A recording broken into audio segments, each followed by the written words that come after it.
Recently, Jay over at Square Pegs, good friend of the channel, put out an episode where he talked about, in the event that he had to sell his NES collection, what would 10 games be that he would add back into his collection as soon as possible. And it got me thinking. It's a great premise because I've kind of had to do it in the past.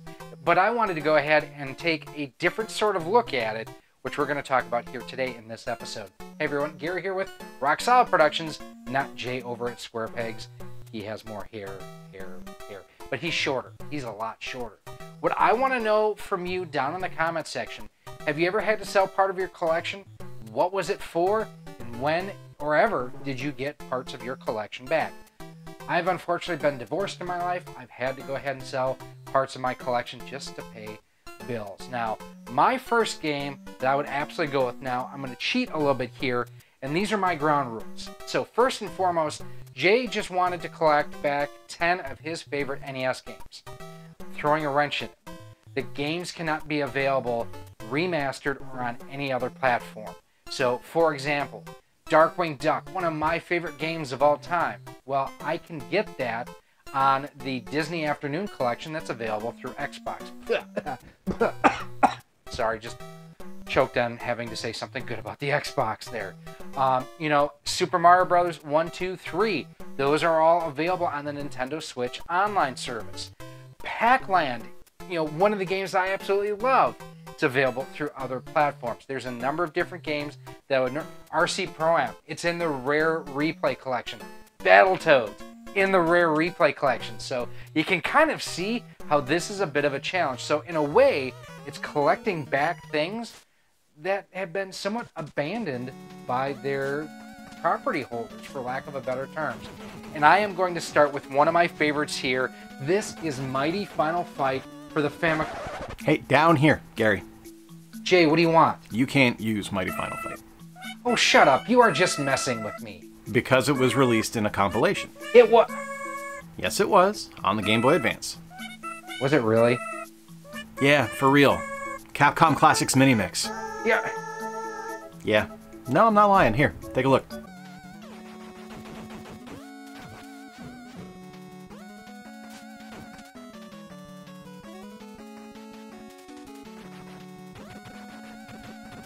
Okay.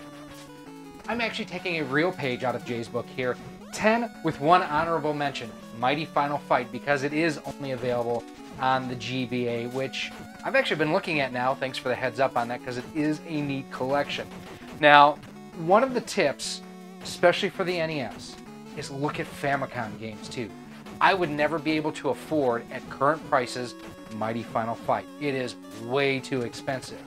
But you can get a 60 to 72 pin adapter so you can play import Famicom games on an NES, and they are significantly cheaper. That's how I have my copy of Mighty Final Fight playing here behind me. It is a great beat-em-up game for the NES. I dare say better than Double Dragon. Come at me, bro. Come at me. But Mighty Final Fight, okay, I can get it on the GBA. If I couldn't, this would definitely be one of them that I would add back to my collection. Okay, Jay, thanks a lot. Now, one other caveat I will throw out here too, and not related to this game here behind me, which we'll discuss in a moment.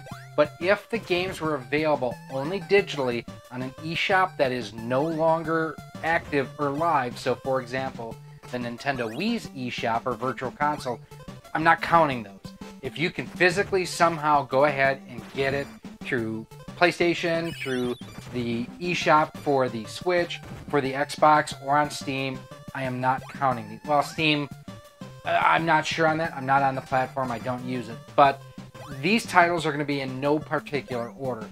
First up here, this is Samurai Pizza Cats, and it is a really bizarre sort of game. And what makes this game special to me is that I did get this particular copy at the Mo Game Con 2019 from Norm the Gaming Historian. So just from that standpoint, this particular copy would be really hard for me to be able to go ahead and sell. It's not super expensive, but it plays so good. It is just a great game that represents, you know, good side-scrolling 2D action platformers. It's got a great challenge, fantastic music, and the fact that it wasn't something that was available here in the States, I mean, it's a really, really fun game. I've always enjoyed playing Samurai Pizza Cats. What if I told you before Super Mario Bros., Miyamoto made an amazing game, but it was available only in Japan? Well, that's what Devil World is here, and this is something that was produced in 1984. And basically, it is a Nintendo Pac-Man, for lack of a better term, but deeper and richer. However, it had many religious symbols in it, which is why it's something that is not available, or was not made available here in the US. Now, my copy here, I got from Adrian over at Live Action Games. Absolutely love it, and it's one of those things I would have to pick up again. Next up is a perfect example of a game that is brilliant. It's wonderful. It's made by Capcom, but due to licensing issues, it's never been re-released.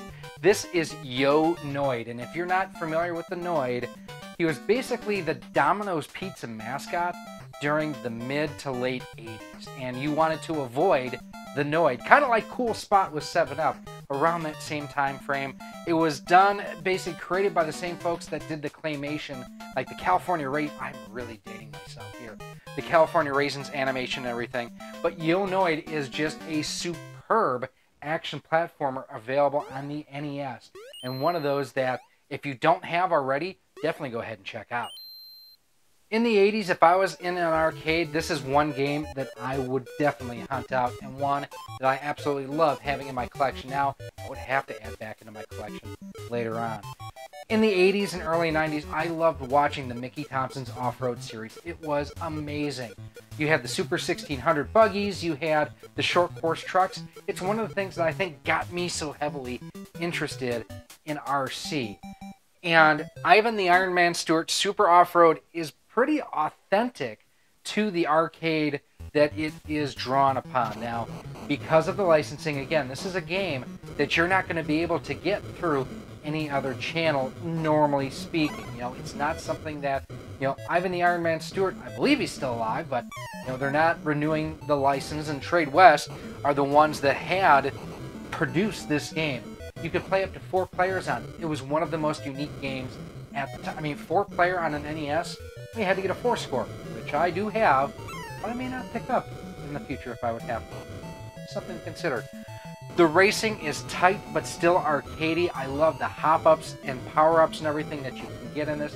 This is the type of game that I just love spending hours upon hours upon hours playing. And I would have to make sure that I had it in the collection. The great thing, it's a fun game. It's not a very expensive game. Alright, so our next one, I have to admit, I wouldn't have in my collection if not thanks to the amazing gratitude. Gremlins 2, The New Batch, is one of those games that I would not have in my collection if not for the generosity of Zach Maynard, aka Mr. Maynard, aka the man who walked away from a raffle prize with a winning ticket that they called multiple times, which is why you don't walk away when they're announcing the prizes, Zach. Okay.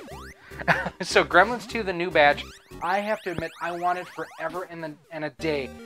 And one of the special things about this game for me is I saw it for the very first time when I competed in the Nintendo World Championships in Milwaukee in 1991. They had demos of this set up, and I was blown away at how special this game felt. It felt amazingly well controlled. I loved the Gremlins. I thought the first movie was brilliant. The second movie, I mean, definitely more, they laid into the B-movie side of things a lot more. But you have Gizmo in here with his little, you know, bow and arrow and everything, his bouncy ball. It's so, so good. Now, this one does have a ton of Blockbuster decals on it as well, which is why it's, you know, just really unique. I will never remove them because I don't want to damage the label. But it also has the box to it, too. So it would be a hard game for me to sell, especially being a gift, but it's one of those things I would have to make sure that I get back in the collection sooner rather than later. I recently talked about this game behind me, Gyrus, in our comparison video we did looking at the audio improvements from the NES to the Famicom Disk System. If you haven't checked it out, check it out. I'll have it linked for you right up there. This is just a basic sort of shooter, very like Tempest 2000. Amazing music on it, though. It is one of those games It's easy to play, hard to master. I know that sounds lame, it sounds just dumb, but this is a terrific, terrific game, and one I currently have complete in box. Now, it's one of those two that, again, not super expensive, but one of those that I've always enjoyed playing it, and I've always loved the soundtrack so much to it, that it's one of those that I would have to make sure gets back in the collection sooner rather than later. Have you ever had a game that you've wanted and wanted and wanted, and then you finally got it, and you never played? Yeah, that's me and Goonies 2. We've got another movie game here, and it's a game that I have in my collection now. Again, broken record here, but not super expensive, well-renowned as just being a great 2D action platformer. This is the most that I've ever had this game on in any of my systems. I've just never gotten around to playing it, and I love the Goonies movies. Goonies never give up. Goonies never die. I don't know why I've never gotten around to playing this, and it may be one of the reasons why I want to make sure that I add it back into my collection. It is such an amazing game as far as just the lineage and the heritage to it. And I love movie games a lot of times. I mean, I actually like the RoboCop games, to be quite honest with you. But the Goonies 2, great game I need to spend some time with, and one I would add back to my collection. Back in the 80s, we had the best weekday afternoon cartoons. And unfortunately, or fortunately, depending how you look at it, games such as DuckTales, Tailspin, Darkwing Duck, those are all available through the Disney Afternoon Collection, which I have, I love, I still play. Although I also have, love, and play the physical NES cartridges, but because they are available through other platforms, not eligible for this list. But one series that isn't available anywhere else, at least to the best of my knowledge, Tiny Toon Adventures for the NES. They are tiny, they are toony, they are very much loony. I love the animation style on here. I love just the tight play control. It is a classic Konami game. You know, it's a side-scrolling action platformer. You have multiple different characters from the Tiny Toon Adventures that you can go ahead and play. Each one has their own benefits, strengths, and weaknesses as you go through the different levels. This is a great game. I paid only about $10 for about a year and a half ago. I have played through it a couple of times since. This is a terrific game and an easy recommendation to add back into your collection. I was originally going to throw the original Adventure Island in at this spot. And then I realized I couldn't because it was made available on the Hudson Selects special discs available in Japan for the GameCube. Well, and I have it. This is a great version of Adventure Island, so as such, the original Adventure Island could not be in it. Adventure Island 2, however, fair game. Now, this takes everything that I loved about the original game, and I have to admit, I have not played this as much as I probably should have, but it adds in different abilities with the different animals that you can ride and take advantage of their powers too. Everything you love about the first game is still here, but it adds just enough newness that it doesn't feel like a retread and more of the same. Having the additional creatures and whatnot in here definitely makes the game more challenging, and it changes the way that you play as far as the strategies where you use different creatures in different parts. It's a beautiful game. It's not inexpensive. It's not as expensive as our final title that we're going to talk about here, but it's one of those, you know, it definitely would not be, joking a little bit on the price here, would not be one of the first ones that I get, but it would definitely be in my first 10 that I would get. I am very thankful for the team over at Retrobit because they have made it possible for me to get my hands on a number of different games that I wouldn't have been otherwise available to do. And Metal Storm is one of those. I still have the Nintendo Power with this on the cover. I always loved like the Macross, the Gundam type cartoons and animation style. I love Jetfire, Skyfire on the Transformers. So when I saw this, I'm like, I have to play this game. And I never did back in the day. And if, again, not for Retrobit, I probably still wouldn't be able to play it now. Now, I will say it is a difficult game. I have still yet to beat it, and I've had it now 5 years, I want to say, and I play it frequently. It is tough, but it's NES tough, which is like, dang it. All right, let's try this again. I do have to also give a shout out to EC Myers Vids, our good friend Eugene Myers, who shared with all of us how to go ahead and invert the controls so that way you could press down and select or down and jump, whatever it was, to change the direction to match more appropriately if you wanted to be on the ceiling or on the floor. Now, this game, like I mentioned, is not inexpensive, whether we're talking about the original or the re-release from Retrobit. And I don't consider this to be something that breaks the rules per se, as it's still on the same system. It's still on the NES. This is a re-release, but it is one of those things that it's essentially the same game, just now brought forward for everyone to be able to enjoy. So going through my list again, honorable mention to Mighty Final Fight. Then we do have Samurai Pizza Cats, Devil World, Yo-Noid, Ivan the Iron Man Stewart's Super Off-Road, The Goonies 2, Tiny Toon Adventures, Adventure Island 2, Gyruss, Gremlins 2, and Metal Storm. Let me know, what do you think of this list? Are there any of them on here that you're like, that game sucks, why would you pick that up? I'm thinking Ivan the Iron Man Stewart is one of those where a lot of people are going to be like, that game is terrible, why would you pick that up? I get it, I still love it myself.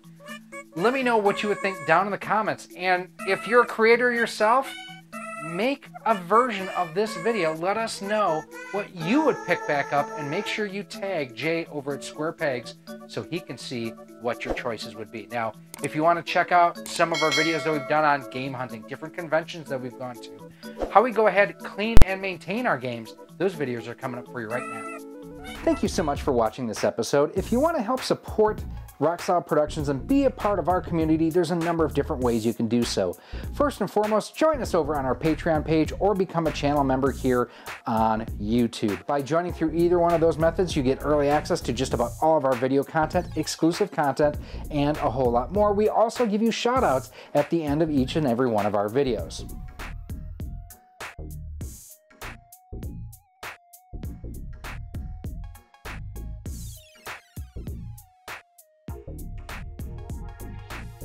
You can also pick up some awesome Rock Solid Productions swag. We've got t-shirts, sweatshirts, hoodies, and more available through our Teespring store on screen right now too. You can also pick up some of our awesome 3D printed cartridge stands, Amiibo holders, Nintendo DS holders, and more by visiting our 3D printer store on screen right now as well.